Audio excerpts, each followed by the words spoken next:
What triggers a global economic crisis? It's a question that has puzzled economists, policymakers, and the general public alike.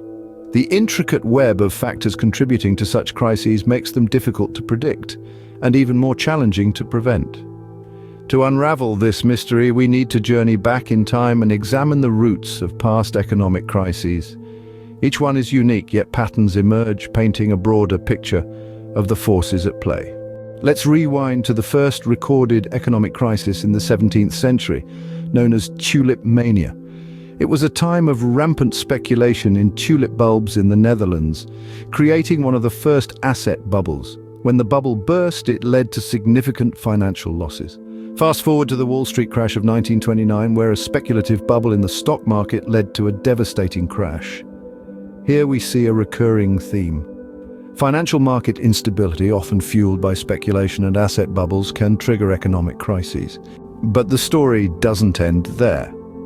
Banking system failures have also played a significant role in economic downturns. The Great Depression followed the Wall Street crash, exacerbated by widespread bank failures. Similarly, the global financial crisis in 2008 was precipitated by the collapse of significant banking institutions due to their exposure to risky subprime mortgages. Economic crises are not just about banking and financial markets. They also revolve around global imbalances. Persistent trade deficits, for instance, have contributed to economic instability. High levels of debt, both public and private, create vulnerabilities that can lead to crises. Consumer and business confidence also play a crucial role.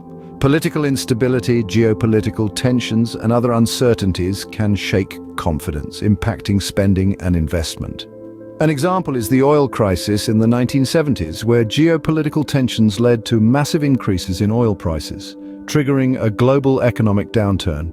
Monetary policy errors, such as inappropriate interest rate decisions, can contribute to economic imbalances, leading to crises. The Asian financial crisis in 1997, for instance, was partly due to monetary policy failures in several Asian economies.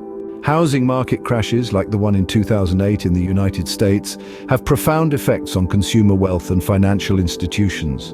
Global shocks, such as natural disasters and pandemics, disrupt supply chains, trade, and overall economic activity. The recent COVID-19 pandemic is a stark example of this. Liquidity crises, where financial institutions become unwilling or unable to lend, can lead to economic downturns. Currency crises, where there is a sudden and sharp decline in the value of a country's currency, can trigger inflationary pressures and negatively impact international trade. Technological disruptions and political factors also play a part. Rapid technological changes can lead to job displacement and economic uncertainties.